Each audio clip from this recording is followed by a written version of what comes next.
the massive space station Kepler. 7 gleamed like a silver jewel against the black canvas of space. Inside its vast halls, creatures from 12 different worlds had gathered for the most important military meeting of the year. The air hummed with dozens of alien languages as representatives prepared to show off their fighting forces. Commander Vextar stood near the observation deck, his insect-like body towering over most others in the room. His 4 arms gestured wildly as he spoke to his aide, while his large compound eyes focused on the small group of humans standing quietly in the corner. The Kithra commander's mandibles clicked together in what passed for laughter among his species. "Just look at them," Vextar chittered, his voice carrying the sharp, buzzing tone typical of his kind. "Those soft little creatures think they belong here with real warriors. They have no natural armor plating like we do, no razor-sharp claws, no enhanced muscle fibers that can tear through steel." His aide nodded eagerly, always ready to agree with his superior. "Indeed, Commander, they appear so fragile, like they might break if you touch them too hard." Across the hall, a group of reptilian beings called Swords were conducting their own demonstration.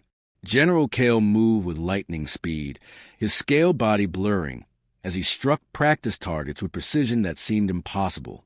The watching crowd gasped in amazement at reflexes so fast they were barely visible to most eyes. "Pathetic," hissed General Thos, another sword whose green scales rippled with each word. "Watch how slowly the humans move in comparison. Even our youngest hatchlings fresh from the egg could outrun and outfight their so-called soldiers. What were the Council thinking when they allowed such weak beings into our coalition?" The mockery was not limited to just 2 species. The ethereal blue-skinned Nox whispered among themselves about human mental limitations. The rock-like granite people questioned how beings without natural stone armor could survive any real battle. Even the diplomatic Celestials, known for their politeness, seemed puzzled by humanity's inclusion in their elite military alliance. At the center of all this ridicule stood the human delegation, a small group of 5 people wearing simple military uniforms. Their leader was General Li Hyun, a man in his 50s whose face showed the weathered lines of someone who had seen many battles. His dark eyes remained calm despite the constant stream of insults and laughter directed at his people. Beside him stood Colonel Park So-min, a woman whose straight posture and steady gaze showed years of military discipline.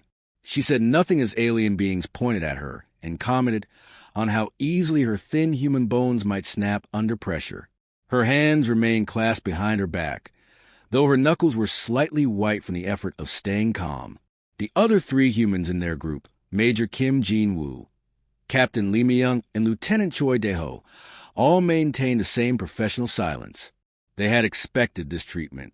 Humans were the newest members of the Galactic Defense Coalition, and they knew most other species saw them as a mistake in judgment by the Council.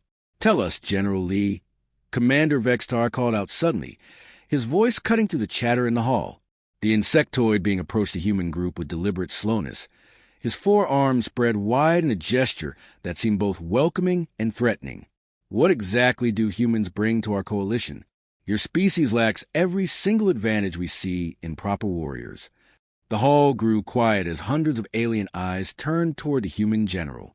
Some species leaned forward with curiosity, while others simply waited for what they expected would be an embarrassing admission of human weakness. Lee Hyun stepped forward without hesitation. His voice was steady and clear, carrying easily across the silent hall. "We have our specialized units, Commander, forces that have proven quite effective in unconventional warfare situations." Vextar's mandibles clicked again, this time in what was clearly amusement rather than approval. "Specialized units? How wonderfully mysterious. And what makes these units so special? Do your soldiers perhaps have hidden abilities we cannot detect? Our methods are different from standard coalition tactics," Park So-min added, speaking for the first time since entering the hall. Her voice carried the same calm confidence as her general's. This answer only seemed to fuel more laughter from the assembled aliens. General Thos's reptilian features twisted into what might have been a smile. "Different methods. Yes, I imagine losing quickly is quite different from our approach of actually winning battles." The ethereal prime, a tall being whose body seemed to shimmer with inner light, spoke in musical tones. Perhaps these specialized units compensate for natural human limitations through technology, advanced weapons, or armor systems. Something like that. Li Hyun replied, simply. Commander Vextar shook his head, clearly disappointed by the vague responses. Well, I suppose we shall have to take your word for it, General. Though I do hope for the Coalition's sake that these mysterious forces of yours prove more impressive than your standard soldiers. The human delegation said nothing more, enduring the continued mockery with dignity that surprised some of the more observant aliens present. They simply waited, knowing that words would never convince these beings of humanity's worth. Only actions could do that, and they would not have to wait long for the opportunity to prove themselves. The cheerful atmosphere on Kepler 7 Station vanished in an instant when the emergency alarms began screaming throughout the complex. Red warning lights bathed the halls in an eerie glow as urgent messages flooded the communication systems. The annual military assessment was forgotten as terrifying news reached the Coalition commanders. The Void Reapers had struck without any warning at all. These nightmare creatures were part machine and part living flesh, created by some unknown enemy who had sent them to destroy everything in their path. They moved through space like a deadly disease, consuming entire worlds and turning the people they captured into more of their own kind. In less than 3 days, 3 complete star systems had fallen silent. Billions of people were either dead, enslaved, or transformed into cybernetic monsters. The speed of the attack left the Coalition forces stunned and scrambling to respond to a threat unlike anything they had ever faced before. The Coalition's emergency command center became a place of barely controlled chaos. Military leaders from all 12 species crowded around holographic displays, showing the devastation. The images were horrifying.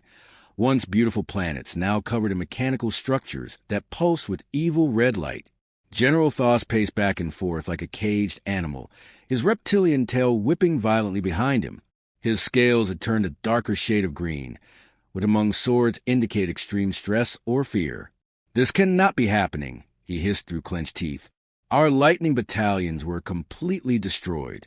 These monsters learned to counter our speed in just a few hours of fighting. The sword general stopped pacing and slammed his clawed fist against the nearest wall, leaving deep scratches in the metal. My finest warriors, soldiers who had never known defeat, were cut down like children playing at war. How is this possible? Commander Vextar stood nearby, his forearms hanging limply at his sides. The proud insectoid warrior who had been mocking humans just days earlier now looked broken and defeated. His usual arrogance had completely disappeared, replaced by something his species rarely showed: genuine terror.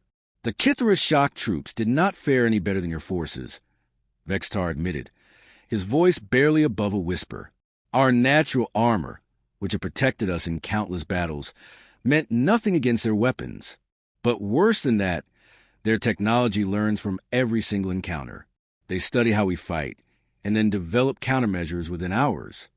His compound eyes reflected the red emergency lights as he continued speaking. We are not just losing battles. We are losing this war before it has even truly begun. Every victory they achieve makes them stronger and us weaker. Near the center of the command room, the ethereal Prime stood perfectly still, her tall form shimmering with the soft blue light that surrounded all members of her species. When she finally spoke, her voice carried the musical quality that made ethereal speech so pleasant to hear, but now those melodic tones were filled with despair. Our Psi warriors attempted to influence the enemy minds as we'd done in every previous conflict, she said sadly. But these Void Reapers have no conventional thoughts for us to control. They are as much machine as they are living flesh, and their artificial parts are completely immune to our mental abilities. Our greatest weapon is useless against them. The room filled with worried murmurs as the leaders realized that their most powerful forces had all failed completely. The Granite People's stone-hard defenses had been cracked like eggshells. The Nox stealth technology had been detected and countered within hours. Every species that had mocked human weakness was now discovering that their own strengths meant nothing against this new enemy. As desperation began to fill every corner of the command center, General Li Hyun stepped forward from where he had been standing quietly with his small human delegation. He cleared his throat softly, and somehow that gentle sound cut through all the panicked conversations.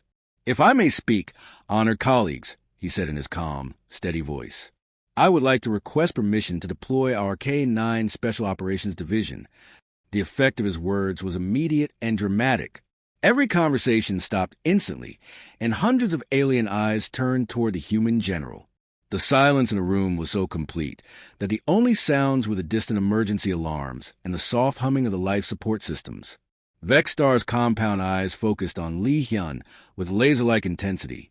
"K9," he repeated slowly, as if testing the strange human designation. What manner of military unit carries such an unusual name? Li Hyun's expression remained completely calm despite being the center of attention for so many desperate alien commanders.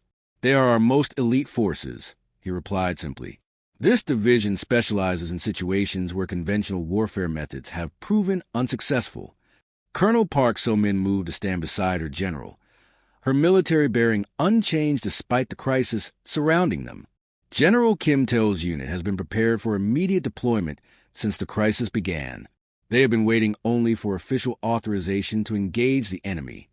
The alien commanders looked at each other with uncertainty clearly visible on their various faces. Some seemed skeptical that any human force could succeed where their own elite warriors had failed so catastrophically. Others appeared willing to try anything, no matter how desperate it might seem. Commander Vextar was quiet for a long moment, his mandibles clicking softly as he considered the request. Finally, he gave a reluctant nod. "Very well, General Lee. You have permission to deploy these mysterious forces of yours. But please do not expect us to believe in miracles from whatever soldiers you have been hiding from us." The planet Vega Prime was covered in thick jungle filled with strange crystal trees that grew in twisted spirals toward the purple sky. The air was heavy and humid, filled with the sounds of alien insects and the distant rumble of Void Reaper machines as they carved through the landscape like mechanical locusts. Through this hostile environment, the enemy's advanced scouts moved with cold, calculated precision. These cybernetic horrors were part of the first wave, sent ahead to map human defensive positions and identify weaknesses. Their metal feet crushed alien flowers without care as sophisticated sensors swept the area, searching for any sign of resistance. The Void Reapers had already studied human military tactics from their previous victories. Their computer brains contained detailed files on human movement patterns, weapon preferences, and combat strategies. Every possible human response had been analyzed and cataloged, with appropriate countermeasures prepared and ready to deploy within microseconds. But what they encountered in the crystal jungle of Vega Prime was something that existed in none of their vast databases. Hidden behind a cluster of transparent trees that chimed softly in the alien breeze, Sergeant Choi Min-ho remained perfectly still. The young human soldier wore standard military gear, but beside him crouched something the enemy had never seen before in any battlefield. Rex was a massive German shepherd, his thick black and brown coat blending perfectly with the jungle shadows. The dog's dark, intelligent eyes tracked movements that even Min-ho's enhanced military equipment could not detect. Rex's pointed ears suddenly twitched forward, rotating slightly as they caught sounds beyond human hearing. The dog's muscles tensed beneath his fur, and his head turned toward the northeast with laser-like focus. Years of intensive training had taught him to remain silent, even when every instinct screamed at him to bark a warning. "Contact, 200 meters northeast," Min-ho whispered into his communication device, his voice barely audible even to himself. "Rex has them." The Void Reaper scouts continued their mechanical advance, completely unaware that death was already stalking them through the alien undergrowth. Their senses detected nothing unusual, just the normal background sounds of a hostile jungle planet and the faint heat signatures of various alien creatures moving through the trees. When Rex finally moved, it was like watching liquid shadow pour through the crystal forest. The German shepherd's massive form seemed to flow between the trees, without making a single sound, his paws finding secure footing on surfaces that would have challenged even experienced human soldiers. Years of specialized training had taught him to navigate any terrain, and this alien jungle was just another obstacle to overcome. The first Void Reaper scout died, without ever knowing what killed it. Rex struck from behind with the focused fury of a predator whose ancestors had hunted alongside humans for thousands of years. Powerful jaws clamped down on critical components, while razor-sharp claws found weak points in the enemy's armor that no human engineer had ever identified. The cybernetic creature's computer brain tried desperately to process what was happening, but its programming had no reference point for this type of attack. Every combat algorithm was designed to counter human soldiers or other known alien species. Nothing in its vast tactical database could explain the four-legged nightmare that was systematically tearing it apart. From the opposite side of the enemy patrol, Specialist Odun watched her own partner prepare to strike. Storm was a Belgian Malinois, smaller than Rex but even more intense in his focus. The dog's compact, muscular body was built for explosive speed and devastating attacks, and his training had refined these natural abilities into something truly terrifying. When Dune gave the silent hand signal, Storm launched himself into the air like a guided missile of fur and fangs. His attack was a hurricane of coordinated destruction that overwhelmed the Second Void Reaper's combat systems completely. The enemy's individual focus protocols, designed to handle single opponents, simply could not process the chaotic fury of a military working dog in full assault mode. The cybernetic scout tried to adapt its defensive systems, but Storm was already inside its guard, tearing at components and connections with precision that seemed almost surgical. These machines have been programmed to fight soldiers who follow predictable patterns, not the descendants of wolves who had learned warfare at humanity's side across countless generations. High above the planet's surface, aboard the Coalition command ship, Commander Vextar watched the battle feeds with growing amazement and confusion. His compound eyes stared at the displays, showing his sensors attempt to categorize what they were seeing.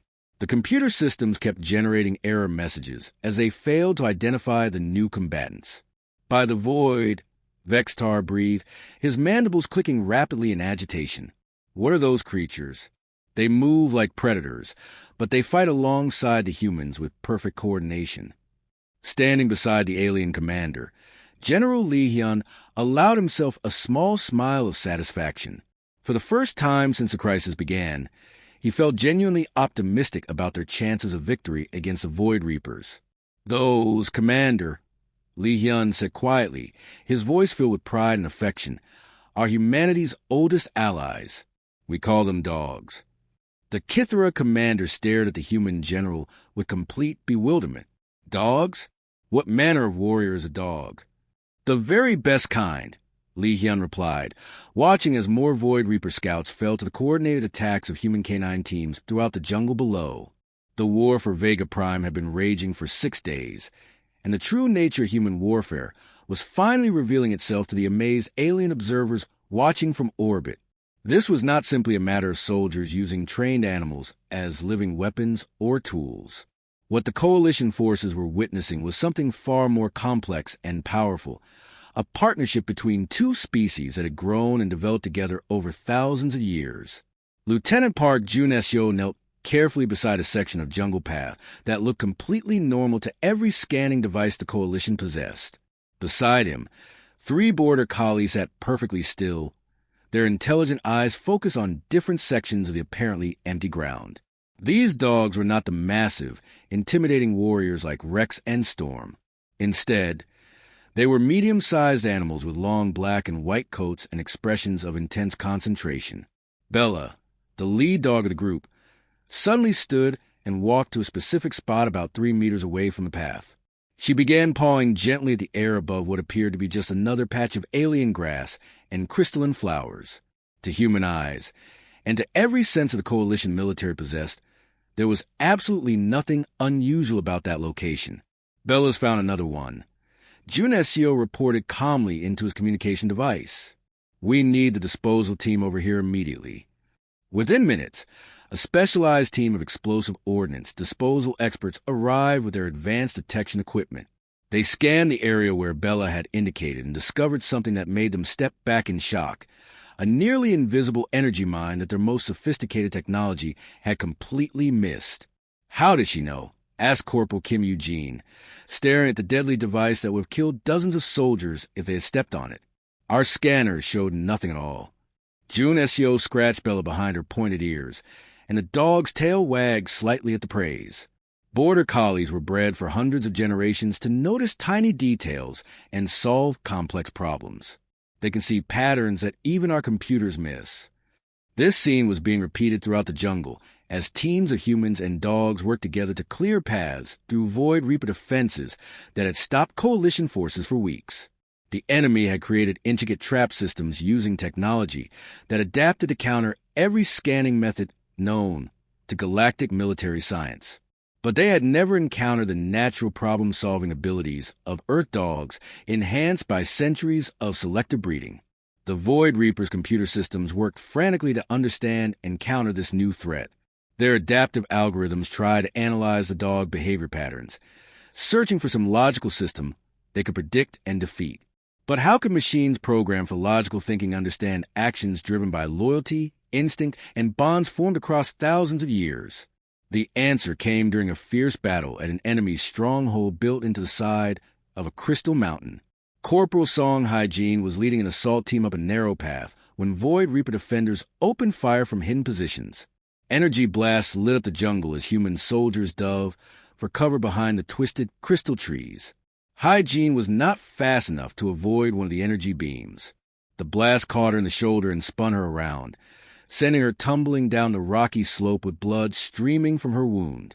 She landed hard against a boulder, her weapon scattered somewhere in the undergrowth, and for a moment she lay perfectly still. That was when Shadow proved that some things could never be programmed or predicted by any computer system. The large mixed-breed dog had been Hygiene's partner for 3 years. His dark coat was marked with several scars from previous battles, and his left ear was torn from an encounter with alien predators on another world. But none of his previous experiences had prepared the watching Void Reapers for what happened next. When Shadow saw his human partner fall wounded and defenseless, something primal awakened inside him. This was not the controlled aggression of military training or the calculated tactics taught in human war colleges. This was a protective fury of a pack member defending family, guided by instincts older than civilization itself. The dog became a living tornado of destruction.